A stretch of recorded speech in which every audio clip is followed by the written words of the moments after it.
On today's episode of Identity, playwright and clinical psychologist Thabang Tlaka hangs out in our coffee shop. We hang out with the members of the Pout movement. What's Appening features the review of a brain training app and a book about living with depression. And the group Working Progress plays us out. I am an individual with an imagination. My inner faith illuminates innovations. In a space with infinite inspiration, I was born free from all incarceration. Incredible, living infallibly, intelligent, outshine with my inner being. This is me, impeccable as ever been. I am you, you are me. This is my identity. Molweni siyanamkela kwinkqubo eyolutsha enithanda kakhulu eyeenkolo ezahlukeneyo eninika ukutya komoya kweveki. Ndinguvuyo Xwala, nibukele i-Identity. As usual, the Identity team is here to ensure you get your week started off on the right foot with our inspirational guest, an insightful regional story, and media reviews. So grab a cup of coffee or tea, put your feet up, and get ready for 30 minutes of the best in spiritual upliftment. For starters, let's meet today's coffee shop guest. The young man joining me for coffee today has a passion for making a positive social change in the lives of those he comes into contact with. So much so that he pursued and attained a master's degree in clinical psychology from the University of Pretoria, and in 2008, he was a Mandela Rhodes Scholar. But Thabang Tlaka is more than an academic. He's also a published author, a playwright, a poet, and a speaker. He has chosen to share his God-given artistic gift with the world by starting Crazy Poetic Ministries, a creative hub which seeks to share the gospel of Jesus Christ through the arts. I'm curious to find out where his passion for the arts and the human psyche stems from. Thabang, welcome to Identity. Thank you for the opportunity. So I want to get into your childhood. What was your upbringing like? It was interesting in that, I grew up with both my mother and father. I've got 3 younger siblings, all male. And so growing up, it was quite interesting being the eldest at home. I traveled quite a bit. I went to 2 primary schools, 2 high schools, and normal childhood, but being a curious individual. I think that's, in summary, I think I had a relatively okay childhood. Okay, but what role did spirituality play in your childhood, and when and how was it introduced? And that's an interesting question, because I think, when I was young, I remember there were these yellow books with Bible stories, Yes, I got some wonderful memories when my mom used to sit and read those, and I think the reading of those stories built in me an interest in something powerful, something beyond myself. I became very curious about life and God and the different stories that my mother used to read to me. Okay, so you are a clinical psychologist. Now, I wondered to myself, what made you get into that sphere? I've got an aunt who's a clinical psychologist. Oh, okay. And I used to watch a lot of Dr. Phil. And being a sensitive individual, I think I was always curious about the human spirit, about what makes people tick. I like figuring out things. Other people like gadgets and cars. I like people. People are fascinating. So I want to find out from you, when it comes to being a clinical psychologist, what does the job entail? Because you did speak about curiosity and loving people, but what does it really entail? I generally help individuals understand what they're going through. So it could be trauma, it could be somebody struggling with depression, it could be somebody struggling with a certain kind of behavior, it could be relationship issues. So I sit with people and I help them explore the difficulty that they're going through so that they can have a better understanding and thereby go out and just live more productive lives in a well-adjusted way. What subjects should one endeavor in when they have an interest in being a clinical psychologist? Language is it's one thing I'd recommend that one has to learn. I think English, but we need actually vernacular psychologists or psychologists who are well versed in the vernacular language. So, but one would have to study language. Now the field of psychology is moving into what they call evidence-based. And so they do a lot of brain work, a lot of studies. So biology is something that will help you because you have to work with how the mind works, how the brain works. You mentioned something very interesting about vernacular languages. Why is that important, especially in your field? Because I mean the country is we live in a diverse country. Most of the people in South Africa do not necessarily speak English or Afrikaans, so that we have 11 official languages, but psychologists are not trained in those languages, so we need the psychologists those who can Kuluma, Xhosa and Swati, because there are people in those different parts of the country African languages. Okay, got it. And how important is the connection between faith and your career? Massively. In fact, I think God is the biggest psychologist ever, because you cannot understand people unless you understand their maker and how people are wired and what happens when people miss their wiring or misinterpret how they are made.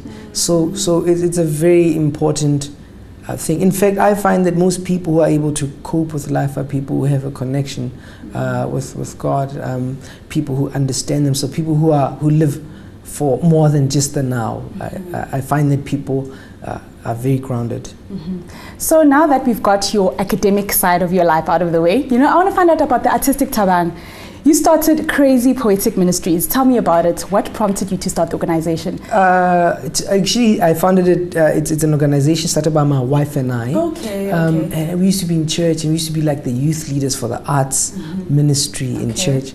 And then, she's a poet as well, so we moved out when we started working, and we moved out, and we just thought, I think God wanted us to do more than just recite. I'm a poet myself, so I've done weddings, conferences, but we felt that we needed to do more. So we then created this thing where it's just a hub of young people who are very artistic. So we've got dancers, we've got musicians, we've got actors, we've got poets. And because young people are moved by the arts, so that's what we use. It's a vehicle, it's a tool to communicate the message of love and hope. So that's what we use. So that's what prompted us, and that's what we're doing now. What are some of the activities that make up the organization? The organization is made up of 3 legs, so we call it Crazy Poetic Arts. So that's where we take all the artistic people and we share the word. It's got another leg, we call it Crazy Poetic Apologetics, and that's how then getting into doctrine, ideas, and debating about the nitty-gritty of the faith and community. That's where we do things for other people. So when we have plays, I remember last year we invited ladies of the night, ladies who make money in the streets. We invited them because we wrote a play directed to them, and the previous year we did a play about abuse, sexual abuse, and then we invited people, women in shelters, and so that's what we do. It's got those 3 legs, but so social issues and things that stand out, that's what we try and address. So yes. How important is spirituality for them to be spiritually connected to their higher self? It's massively. In fact, you cannot underestimate it. Most of the decisions that we actually make in our, as an early adult, as a teenager. In fact, most of the inventions that happen now, or that we have, Facebook and all these, are invented by young people. And life really unfolds from your teenage years. So whatever decision you make even between 10 and 23, your life will revolve around those decisions. What you decided to study, who you decided to marry, who you decided to pray to. Those 3 things will determine the course of your life. Sure, Thabang, Mogo Identity, we have a quick word game after speaking in depth with you. So are you ready? Yes. The game is called Would You Rather. Would I rather? Yeah, so I'd rather do 1, 2, 3. Are you ready? Okay. Okay, good. The first question, be invisible or be able to read minds? Be able to read minds. Okay. The second question, make headlines for saving someone's life or win a Nobel Peace Prize? Well, as much as I would love to win a Nobel Peace Prize, I'd like to save somebody's life. Be the richest person in the world or the most intelligent? Most intelligent. Give up watching TV or give up listening to music for the rest of your life? Watching TV. Have no knees or no elbows? No, I would like to, perhaps knees. My elbows I'd like to have. Okay. Wear clown shoes every day for a year or wear teddy bear slippers every day for a year? I'll choose teddy bear slippers. Thabang, thank you so much for joining us on Identity with Mzansians. Hey, So Richard Branson once said, "There is no greater thing you can do with your life and your work than follow your passions in a way that serves the world and you." Thabang Tlaka is certainly following the call that God has placed upon his life by serving those around him. We wish him well as he continues to live his life to the fullest. Ixesha lekhefu. Xa sibuya sifunda lubanzi ngombutho ophucula intsha yamantombazane aseMzantsi Afrika ebizwa Pout. Hlalani nathi.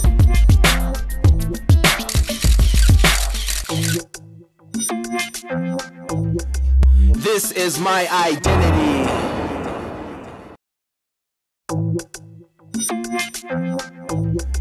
This is my identity.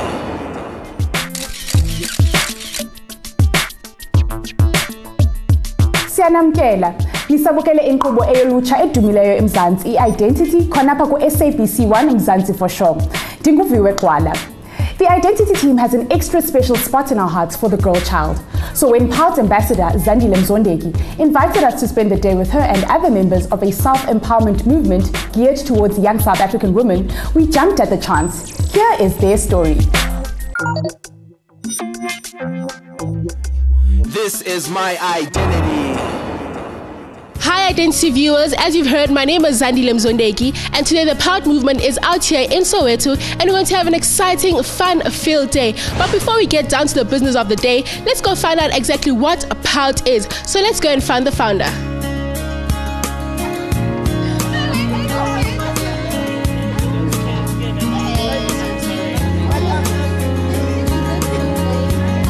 I'm here with Zaza Mota, the brains behind this amazing movement.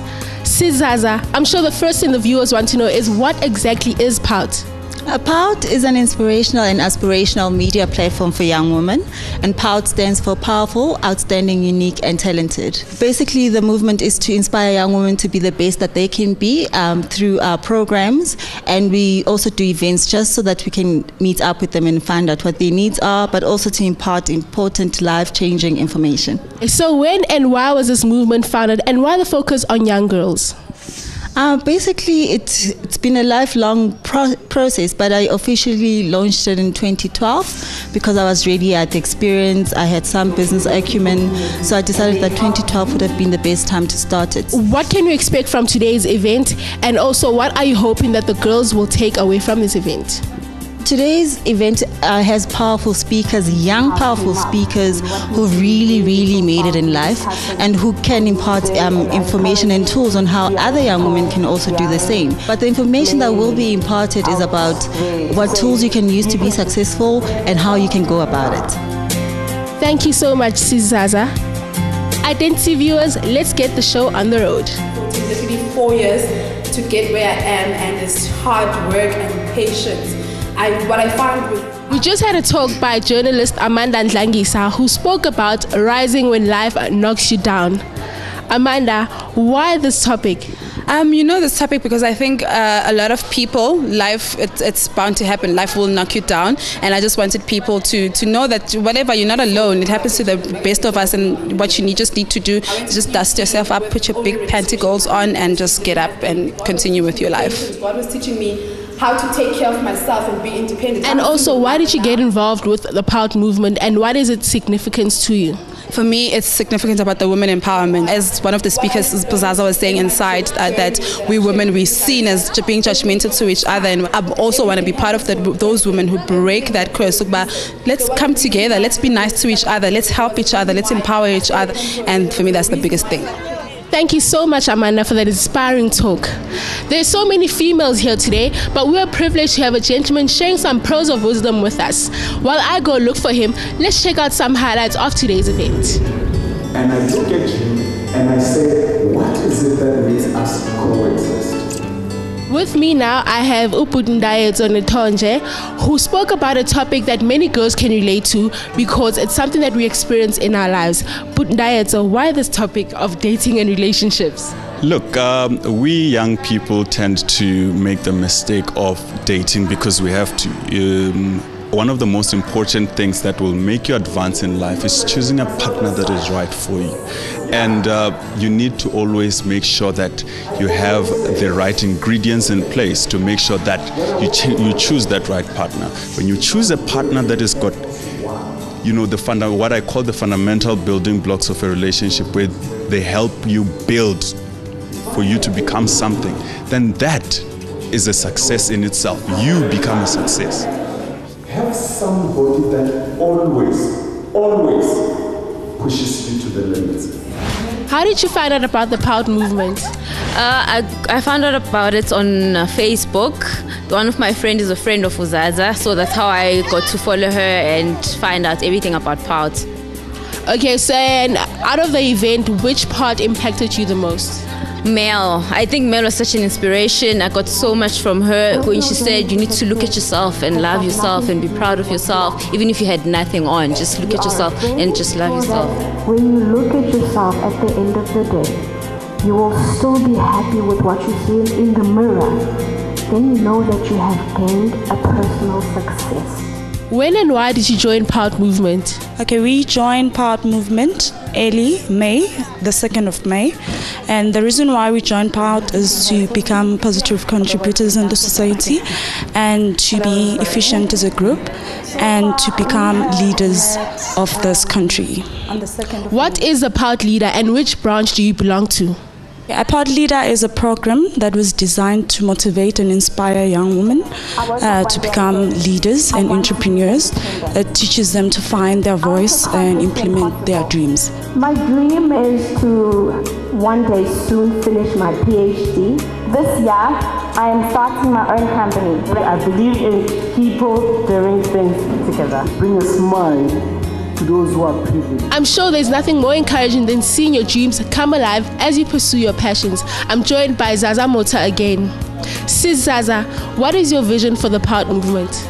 My vision is to see the movement touching as many young women as possible, just to share with women that you can make it and that you can live your best life and that there is a purpose for your life. And through the knowledge that God put you on this earth to be the best that you can be and to contribute to society is essential in knowing how powerful you are. And for young women to take action into making their dreams come true and into building the South Africa that we need in order to thrive and to go forward.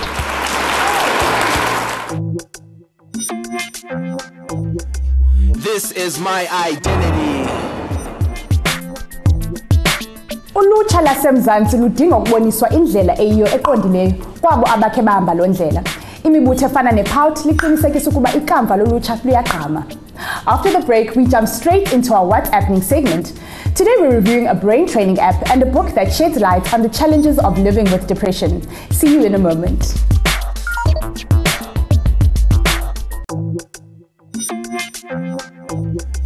This is my identity.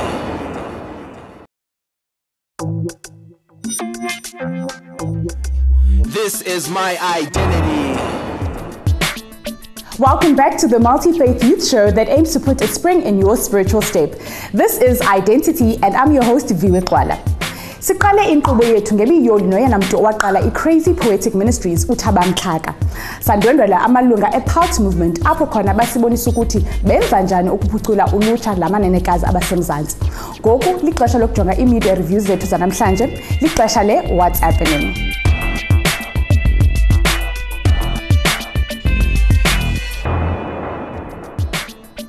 Have you ever wanted to improve your attention span and memory or increase the speed at which your brain processes information? Today's app is a tool that offers brain training exercises to help you sharpen your grey matter. It's called Brain HQ. Developed by some of the world's best neuroscientists and brain experts, the Brain HQ app offers brain training exercises to work aspects such as brain speed, attention, and memory. First, start with the Beginner's Brain Challenge. This session introduces you to the layout and functionality of the app. Once completed, select the Add Challenge option to start a new training session. Select an exercise and click on the information icon for a list of the exercises included, a brief summary, as well as the benefits of the exercises. Swipe to the left to choose the challenge that you want to attempt and select the graph icon for a quick breakdown of the science behind your selected exercise. Ready to start your challenge? Select a level and you're good to go. Once you're done, select the My Challenges tab to go back to the home page. Each challenge has a progress feature that shows you. Get random interesting facts about brain health by spinning the Daily Spin Wheel. You can share these interesting facts with your friends or family via email or social media. Get your brain fighting fit with the Brain HQ app. Everyone feels down once in a while, but for some people, those bouts of sadness are more intense and last much longer than normal. This may be the result of a mood disorder. Today, we're reviewing a book written by someone who has lived with bipolar depression for years. It's the book called Pilgrimage to Grace by Hannelie Viviers. Let's page through. Diagnosed with bipolar depression in 1998, this book is about the author's journey from a tumultuous childhood through difficult teenage years and into adulthood. Hannelie Viviers explains in detail the episodes of manic depression and how they affected her family. In the book, she also mentions her struggle of being put on medication, as well as trying to juggle a career and the illness. The author also tells of her failed suicide attempts, mentioning that she believes divine intervention prevented her from succeeding. This is a book about battling a mood disorder and fighting through the highs and lows to attain a level of peace. If you've been diagnosed with a mood disorder or are in need of a better understanding of the condition, get yourself a copy of Pilgrimage to Grace, The Road to Recovery.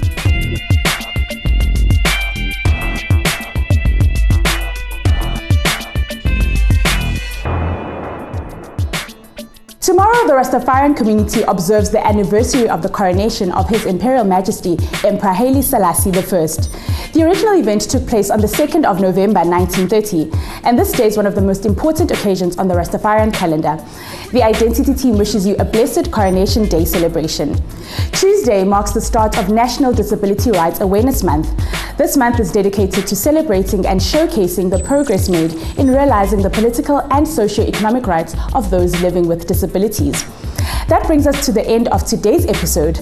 Don't forget you can stay in touch with us through our social media pages. Search for Identity TV Show on Facebook, Twitter and Instagram.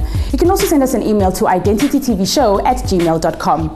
Today we play out with a hip-hop song with a Zulu spin. It's a track called Zulu Turn Up by Work in Progress featuring Abdus with a cameo appearance from Mzansians Mchali. From me, Biwe Kwala and the Identity team, goodbye and have a blessed week.